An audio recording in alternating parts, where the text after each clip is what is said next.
Bien, amigos, continuamos con la información aquí en Dígalo Usted. Y bueno, el día de hoy está programada esta reunión en la que va a participar el ministro de Salud, Víctor Zamora, y también el jefe del Instituto Nacional de Salud, César Cabezas. Ellos se presentarán ante la Comisión de Fiscalización del Congreso para hablar sobre un informe de la Contraloría, el cual detectó que clínicas privadas cobraron por pruebas de COVID-19 procesadas gratuitamente por el INS. Bueno, en la sesión virtual extraordinaria de dicho grupo de trabajo también participarán Carlos Acosta, Superintendente Nacional de Salud, Rocío Espino, Directora General del Centro Nacional de Abastecimiento de Recursos Estratégicos en Salud. El Ministerio de Salud y los otros funcionarios deberán reportar sobre los alcances y acciones adoptadas como resultado del informe titulado Procesamiento en cuanto a la recepción, análisis y emisión de resultados de pruebas moleculares efectuadas en Lima por laboratorios públicos y privados autorizados por el INS para la detección del coronavirus. Es una denuncia que se dio a conocer hace algunos días y que nos indignó a todos nosotros de que los laboratorios y clínicas privadas cobraran por estas pruebas COVID-19 que eran finalmente procesadas por el INS de manera gratuita. En ese documento que mencionamos se concluye que 18 centros médicos particulares lucraron con los análisis de test moleculares irregularmente entre el 6 de marzo y el 26 de mayo. También se conoció que la mayoría de estos establecimientos de salud privados cobraron entre 400 y 500 soles por prueba.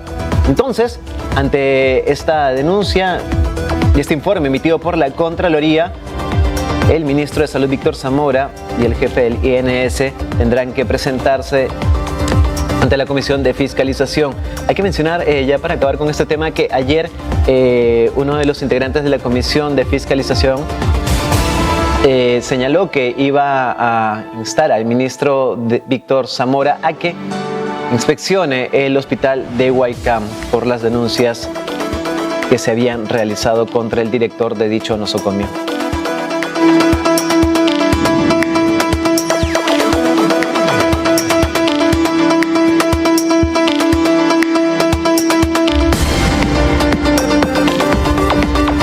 Muy bien, ahora cada vez se ha vuelto más cotidiano hablar de acitromicina, ivermectina, medicamentos que poco a poco se están convirtiendo en medicamentos cotidianos porque son parte de las medicinas que se tienen que asumir, llevar a cabo para el tratamiento de la COVID-19. Pero es importante también conocer cuáles son sus efectos, en qué etapa de la enfermedad se debe aplicar cada uno de estos medicamentos. Por eso vamos a saludar y a recibir vía Skype al médico patólogo, doctor Luis Figueroa Montes. Doctor Figueroa, ¿cómo está? Bienvenido nuevamente aquí a Dígale Usted, un gusto tenerlo.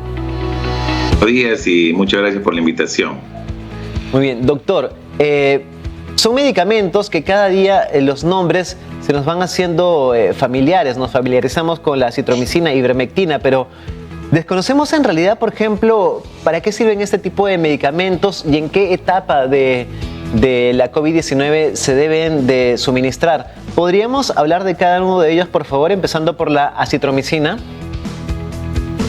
Primero quisiera decir un tema puntual. Sí. Hasta el día de hoy no existe un medicamento aprobado efectivo contra el coronavirus. Acuérdense que es un virus que tiene un promedio de 6 meses ya en nuestro país, en la Tierra, en el globo terráqueo. Hasta el día de hoy no existe un medicamento aprobado efectivo contra este virus. Ese es el número 1. El número 2 es que no hay que automedicarse. El mensaje es que si uno quiere recibir un tratamiento contra este virus, debe pedir la consulta a un médico para que lo oriente en relación si es que meritúa o no meritúa un tratamiento. Por eso es que no hay medicamentos que se den de manera preventiva o profiláctica, y ahí se comete un gran error. Muy bien.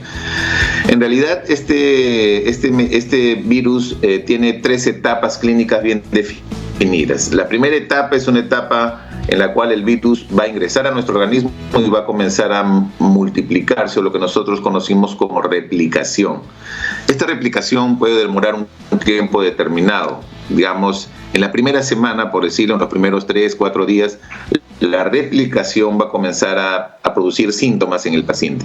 En esta primera fase es donde los pacientes van a comenzar a presentar fiebre, justo por esta replicación viral. Entonces, en esta primera etapa, lo que conviene dar son medicamentos que se podrían denominar antivirales. Son medicamentos que van a ayudar a disminuir la multiplicación viral.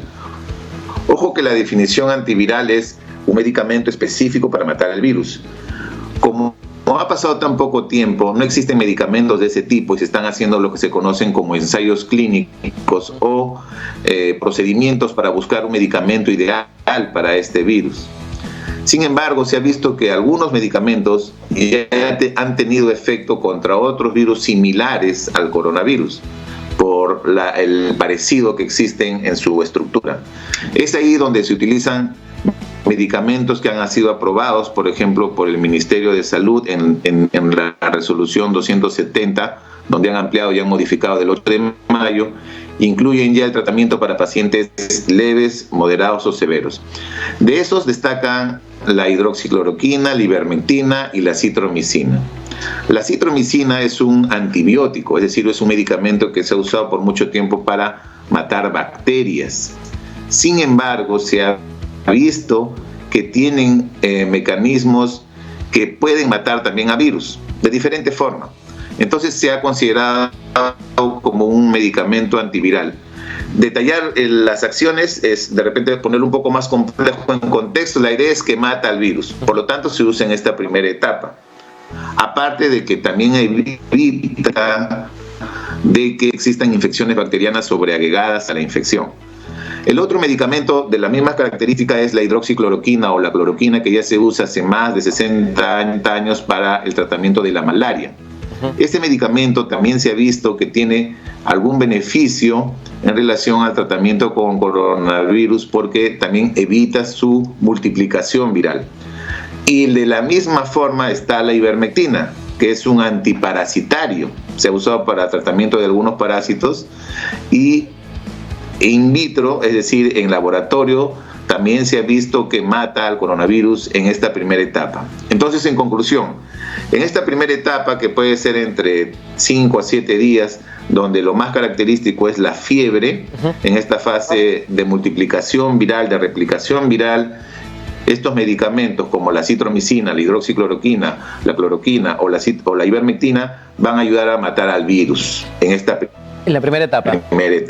Doctor, uno de estos medicamentos... Pero repito, son medicamentos que tienen que medicarse. Sí, dime.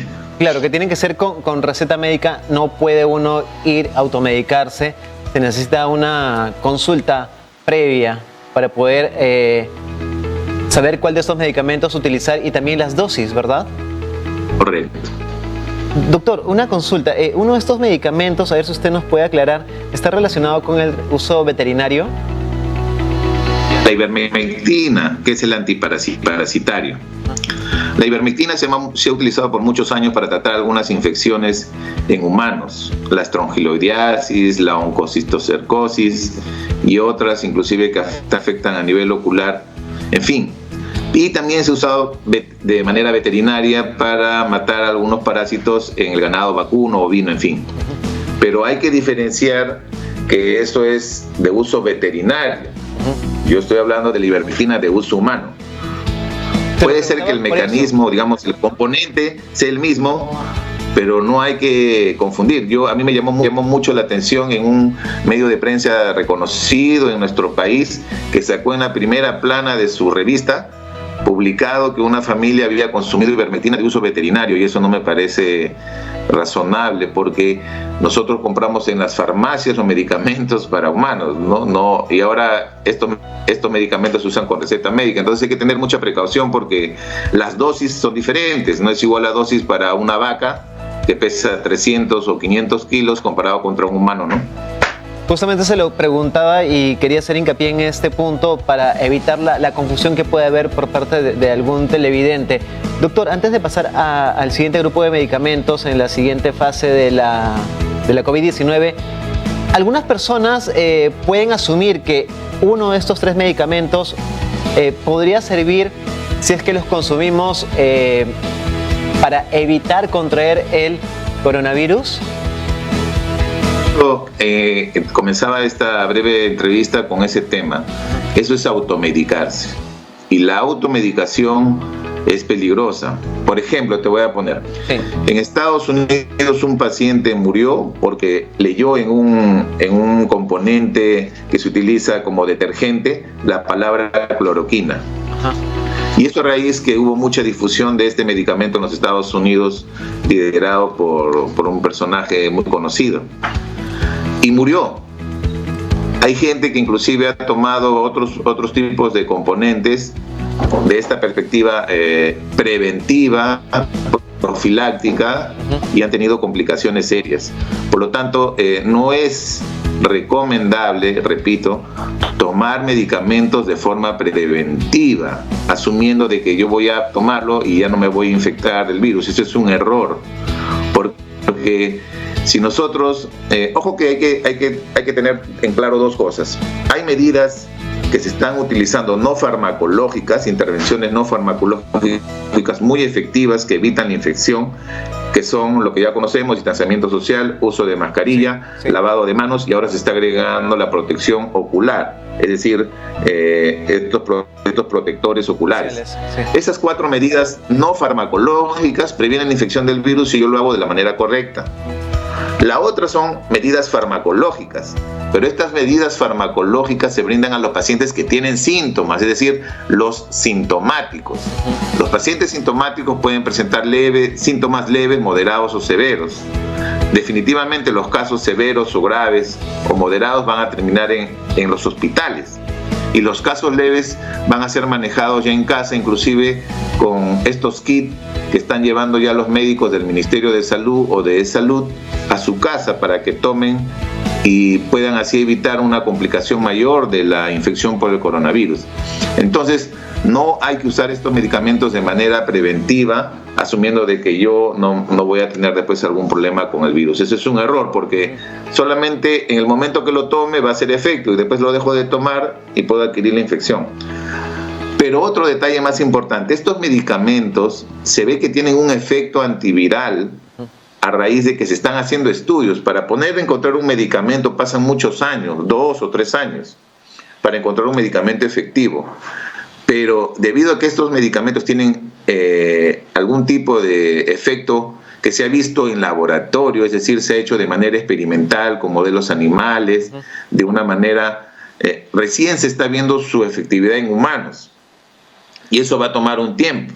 Muy bien. Eso va a tomar un tiempo. Entonces, reitero de que no debemos automedicarnos, no se debe promover la automedicación, por más que escuchemos tanta información en esta época de infodemia y de infoxificación. Muy bien, doctor Figueroa, pasemos por favor a la segunda etapa de la COVID-19. ¿Cuáles son los tratamientos que se vienen utilizando? ¿Qué medicamentos? Correcto. Ya, en la segunda etapa entra una etapa de inflamación pulmonar y que se agrava en una etapa final que se conoce como una fase inflamatoria y una fase procoagulante. Entonces, en esta última etapa básicamente vamos a combatir 2 temas puntuales: la inflamación, y para eso básicamente se está recomendando, según la resolución 240 del 29 de abril del Ministerio de Salud, lo que se denomina como tormenta de citoquinas o una gran inflamación severa, el uso de los corticoides. Y ahí está la metilprednisolona y está la dexametasona. Ojo que este tipo de medicamentos ya se proveen o se brinda al paciente hospitalizado a criterio médico según su evaluación. Esos medicamentos no se deben de usar a nivel domiciliario porque ya estos pacientes tienen una presentación más severa de la enfermedad. Y el otro medicamento es la enoxiparina, que se utiliza en la fase procoagulante. En una parte se comenzó a decir el tema de los trombos, de los hallazgos en los cadáveres en Italia. Es a raíz de eso que esta enfermedad tiene la particularidad de comenzar a producir trombos. Entonces, para evitar esos trombos se utiliza la enoxiparina.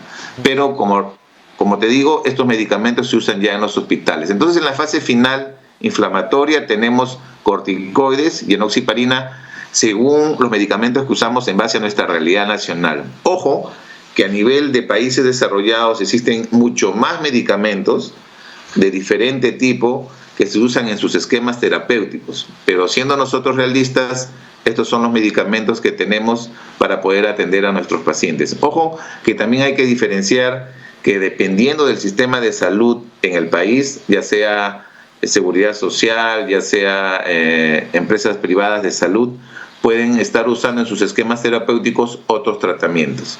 Y uno que se está viendo también ya a futuro es el plasma convaleciente, ¿no? Que recién ha salido regulado por el Ministerio de Salud para comenzar a implementar su uso, ¿no? Muy bien, doctor, ya para cerrar, si brevemente podría, porque estamos dejando de lado un medicamento muy conocido en nuestro país, el paracetamol. ¿En qué momento se utiliza el paracetamol y de qué manera se tiene que suministrar? ¿También con receta médica? En realidad, mi opinión, todo medicamento, el 100% de medicamentos debe ser con receta médica, excepto aquellos medicamentos que no tengan mayor efectos adversos que puedan producir algo a los pacientes. El paracetamol, por ejemplo, es un medicamento que si se toma de manera adecuada no va a tener mayores efectos adversos, pero igual hay que tener precaución la periodicidad con que se toma. El paracetamol es un medicamento que se toma al inicio y es básicamente para combatir la fiebre. Entonces, si en la etapa inicial de replicación viral tengo fiebre, puedo tomar el paracetamol según como me indique el médico tratante. Pero ojo que estamos combatiendo la consecuencia y no la causa. Es diferente. O sea, no porque yo esté tomando paracetamol y si tengo síntomas de repente un poco más severos, voy a considerar que este medicamento me va a hacer efecto y la respuesta es no. Solamente me está curando o me está mejorando la temperatura, nada más. No es para el coronavirus. O sea, a diferencia de la acitromicina, hidroxicloroquina, ivermectina, este medicamento solamente disminuye la temperatura en nuestro cuerpo. Muy bien, doctor Figueroa, de verdad, muchísimas gracias por la información. Creo que nos va a servir muchísimo y no nos vamos a cansar de reiterarlo cada vez que sea necesario. La automedicación no es la solución. Gracias, doctor Figueroa, por esta información que nos ha brindado. Gracias a ustedes. Bueno, importante, ¿no? Conocer cuáles son los efectos de los medicamentos que se tienen que utilizar para el tratamiento de la COVID-19 y ya sabe, por favor, no se automedique. Siempre es necesario buscar la consulta y el diagnóstico médico para saber cuál es el tratamiento que tendría que usted seguir. Seguimos con la información. Ahora les contamos que La Molina anunció la construcción de la primera planta municipal de oxígeno de Lima como parte del Plan Domo, el cual busca lograr el alta epidemiológica por el coronavirus en esta jurisdicción. La Municipalidad de La Molina construirá la primera planta municipal de oxígeno de Lima. Por ello se está realizando una cruzada solidaria con los vecinos, entidades privadas y las iglesias. El alcalde de la comuna, Álvaro Paz de la Barra, indicó que este proyecto se integra con las directivas del Ejecutivo y del Congreso, que han declarado al oxígeno como un elemento de interés nacional. Asimismo, la primera planta municipal de oxígeno de Lima se construirá sobre un terreno de 320 metros cuadrados en el estadio de Musa para el llenado de los tanques en un plazo de 45 días. Nos hemos dado 45 días para tener esta planta que va a dotar en pandemia, ¿no?, de suministro a cero costo oxígeno. Eso es lo más importante, porque hoy por hoy hay especulación y hay indolencia en algunos sectores respecto a esto, pero que acá también invocar, ¿no?, al gobierno nacional para que pueda promover este tipo de actividades, ¿no?, destinar millones de soles para que a nivel comunitario los emprendedores, los municipios puedan tener este tipo de plantas que va a dotar, ¿no?, a toda una población infectada y post recuperada. Nos hemos puesto mínimamente, ¿no?, un reto de 40 balones diarios de 10 metros cúbicos, mínimamente, ¿no? Nosotros queremos dotar y tener 100 balones diarios y eso ya depende de nosotros y depende de esta cadena solidaria. Por otro lado, el Plan Domo incluye la implementación del Moli Emprendedor, sitio web que ayudará a los vecinos a comprar los productos que requieran desde la comodidad de sus casas a proveedores molinenses, con lo que se reactivará el movimiento económico en el distrito. El Plan Domo es generar condiciones para que los emprendedores tengan esa oportunidad de ver a su distrito como un gran mercado. Vamos a desplegar la plataforma digital Moli Emprendedor, agricultura urbana, una economía autosostenible. Hoy tenemos un plan piloto de 70 casas que tienen biohuertos que se llaman molihuertos, que ellos ya solo se están abasteciendo con sus propias hortalizas, y esto lo vamos a seguir escalando. En julio vamos a hacer 1000 casas con molihuertos, ¿no? Y si quieren escalar más, ¿no? y si ya quieren producir más, esos productos orgánicos van a poder ser ofrecidos en nuestros mercados itinerantes. De esta forma se controlarán las 14 entradas y salidas del distrito, y además se contará con patrullaje integrado por las calles del distrito para resguardar la seguridad ciudadana. Bueno, es importante, ¿no?, que se estén llevando a cabo estas iniciativas ahora en La Molina, porque es necesario que se vengan ejecutando este tipo de obras. Muy bien, tenemos que ir a una breve pausa. Usted ya sabe, quédese ahí con nosotros, porque al volver, miren ustedes, aglomeración de personas en franja comercial de Huaycán. La información en vivo se la traeremos tras la pausa.